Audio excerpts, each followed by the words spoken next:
a maior posse de bola, mas na segunda etapa a coisa foi tão diferente que o placar de vitória foi construído e também que dá uma tranquilidade para o jogo nessa semifinal. Boa noite. Concordo distintos no quesito finalizar, terminar a posse de bola que estava sendo realizada durante o primeiro tempo. Mas não tivemos tantas finalizações no primeiro tempo, mas foi a falta justamente dessa finalização que não deixou os dois tempos iguais, vamos falar bem assim. Criamos muito, teve o escanteio da raspada do Aruá, teve o primeiro escanteio, uma jogada que o Cassiano finalizou. Então criamos algumas situações no primeiro tempo, mas precisávamos ser mais agressivos, e essa agressividade girava em torno de finalizar mais a jogada.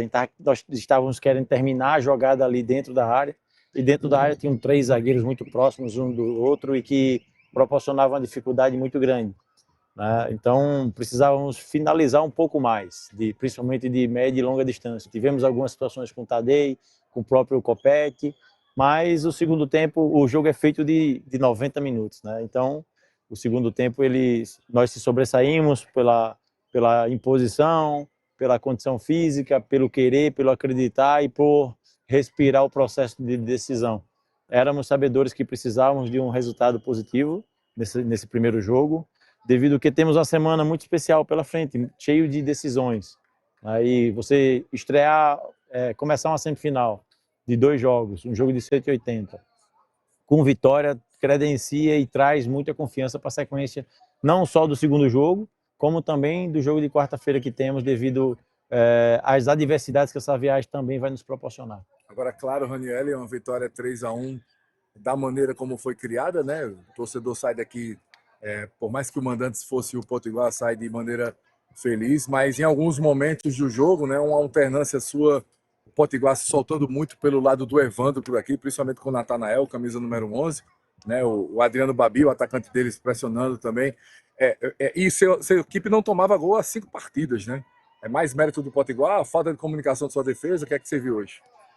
Primeiro que é uma semifinal e se espera um jogo difícil como esse, né? Principalmente pelo time que é treinado pelo Sacramento. Sacramento era a melhor defesa do campeonato, apesar de estávamos empatados em número de gols, mas eu considerava a melhor defesa porque tinham 2 jogos a mais do que nós. Então você tem que credenciar isso a eles até antes da partida, né? Agora mudou um pouquinho, mas a dificuldade é de uma decisão. Claro que a forma como tomamos o gol, realmente, eu não posso credenciar nem a um nem a outro erro, né? O Renan antecipou a saída, o Renzo recuou sem olhar, né? Então, mas faz parte do processo, de caras que trabalham demais, chegaram ali no vestiário e se cobraram muito por causa disso, né? E tiveram uma boa cabeça para vir para o segundo tempo e não sentir o peso do erro, e pelo contrário, desenvolver um segundo tempo muito propositivo. Tanto o Renan como o próprio Renzo também se redimindo, fazendo um segundo tempo quase que impecável, né? Mas comentava no intervalo que a construção da vitória ia vir passo a passo, primeiro empata para depois construir o outro processo, mas foi uma vitória do grupo, né? O grupo, a gente, quando modifica, apesar de que hoje algumas modificações eu não queria ter feito, né? O Evandro saiu porque estava sentindo um pouquinho, o Lucão também, então a gente perde 2, o Tadei, a gente perde o Lucão, desculpa, o Rodrigues sentiu um pouquinho, nada grave, mas já para poupá-lo. Então essas 2 modificações me fez também perder umas mexidas para frente, para deixar o time ainda mais agudo, né? Mas a força do grupo é sensacional que temos.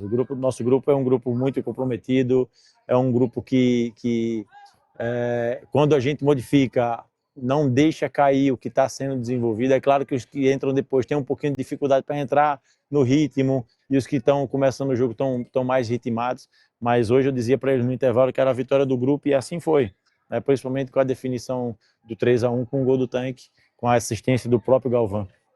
Muito bem, e a saída hoje, você teve o problema do Lucas e você optou pela entrada do Judson, né? Quando tinha, por exemplo, o Gustavo no banco. O Guga, o que acontece com o Guga, cara? O Guga está num processo de desenvolvimento, não é falta de confiança no moleque, pelo contrário, principalmente depois de um amistoso que nós fizemos contra o Santa Cruz. O Gustavo, ele incorporou aquilo que a gente espera dele, Mas a minha opção de botar o Copete lá, já está no jogo, já está com o ritmo do jogo, com a velocidade do jogo, e colocar o Judson, com uma mexida eu faço 2 situações para deixar o time mais intenso. Então, por isso, a decisão de não colocar o Gustavo, mas em uma mexida, fazer 2 modificações em 2 setores, para corrigir a saída do Rodrigues e a outra para intensificar com a entrada do Judson ali no setor do Copete. Professor, e assim, a vida segue, o campeonato também. Próximo final de semana, um outro compromisso neste meio, um jogo pela Copa do Brasil. A Série D também já bate na porta. E como é que a saída do executivo de futebol, Ramon Bisson, pode impactar o trabalho do Ranieri daqui para frente? Primeiro que eu quero que todos saibam que Ramon ele tem parcela de contribuição enorme nesse trabalho. Enorme. Profissional excepcional, um cara que fez o processo andar muito internamente. Um cara, além de um grande profissional, um ser humano íntegro, e todos nós ficamos sentidos com a saída do mesmo. Somos sabedores do processo, mas sentidos por causa do profissional e do homem. Mas a questão de mudar não muda. É quem tá hoje no clube, cada um, isso, enquanto não se contratam o executivo, cada um está assumindo um pouquinho da função para trocar e continuar com o processo, principalmente nessa situação administrativa do futebol. Maravilha.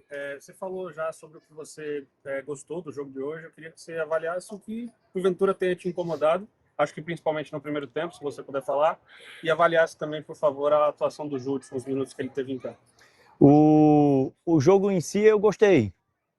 Uma situação individual que gerou um desequilíbrio, e o bom disso foi o poder de recuperação. O clube focar, o time focar, tomamos o gol, mas temos a condição de reverter. Então foi uma coisa que apareceu, que aconteceu muito negativa, a tomada do gol e da forma como foi, mas ela esboçou, ela aflorou uma condição de concentração e de busca pelo resultado muito interessante. Até haja vista, nós não saímos perdendo em nenhuma partida. E por coincidência, ontem uma pessoa lá dentro do clube perguntou: nós não tomamos nenhum gol, né? Saímos perdendo aí, a boca pesou um pouquinho, mas faz parte, mas o poder de recuperação foi muito positivo. Cara, o Judson é um cara que pede passagem, é um cara que incendeia treinamento, é um cara muito competitivo, incendeia vestiário, é um jogador que na sua contratação eu fiz muita força para o mesmo ser contratado, porque sou sabedor daquilo que ele pode desenvolver. E a questão ainda de não estar começando jogando ou não, a temporada está começando ainda. E Judson vai ter a oportunidade dele de começar jogando e, quem sabe, se firmar, assim como o Copete se firmou um pouco, né, em relação a essa disputa que os dois têm ali da posição. Mas Judson é um cara excepcional, um cara que todos dentro do clube têm um carinho muito especial por ele. Passou por uma situação muito difícil ano passado no Avaí. Essa situação prolongou um pouquinho aqui no clube, mas o grupo abraçou de uma forma muito positiva. E além do grupo, toda a comissão técnica, em especial o próprio Pedro, nosso psicólogo, que consegue desenvolver nesses meninos aí um poder de concentração muito legal, e hoje foi visto com a tomada do gol e com a reação que tivemos logo depois. Ranieri, na próxima quarta-feira, uma decisão pela Copa do Brasil, jogo único fora de casa contra o Volta Redonda, que contra o Iviema saiu perdendo por 2-0, conseguiu a virada ainda no primeiro tempo e ampliando no segundo tempo. O que dá para falar desse Volta Redonda? E tendo em vista o caráter decisivo em jogo único, poderemos ter uma América diferente lá em Volta Redonda na próxima quarta? A gente precisa ter o América mais forte possível. Seja ele com 3 zagueiros, 2 volantes, 3 meias, independente. Escolher o melhor América possível. É um jogo que vale muito, né? Eu não tive tanto tempo para observar o Volta Redonda, que aí eu estaria desmerecendo aquilo que era o principal, que era pensar nessa semifinal, mas nossos analistas já estão com tudo detalhado ali, já estão passando para o nosso computador e vão me fazer uma análise rápida de todo o processo que vamos enfrentar na quarta-feira. Mas é um jogo decisivo, um jogo de Copa do Brasil, um jogo que traz muitos holofotes, né? Por ser na casa do adversário vai trazer mais ainda, e cabe a nós aproveitarmos esse jogo, essa oportunidade de irmos lá e fazer um grande jogo, sendo sabedores da dificuldade que vai ser. Mas é como você disse, é uma decisão de 90, e na decisão de 90 vamos construir o processo que precisamos construir para voltarmos com a vitória. Maravilha, obrigado. Tá aí, Tá aí, Marcos, a Ranieri. entrevista Obrigado. coletiva Conversando com a com o gente técnico depois dessa Ranieri.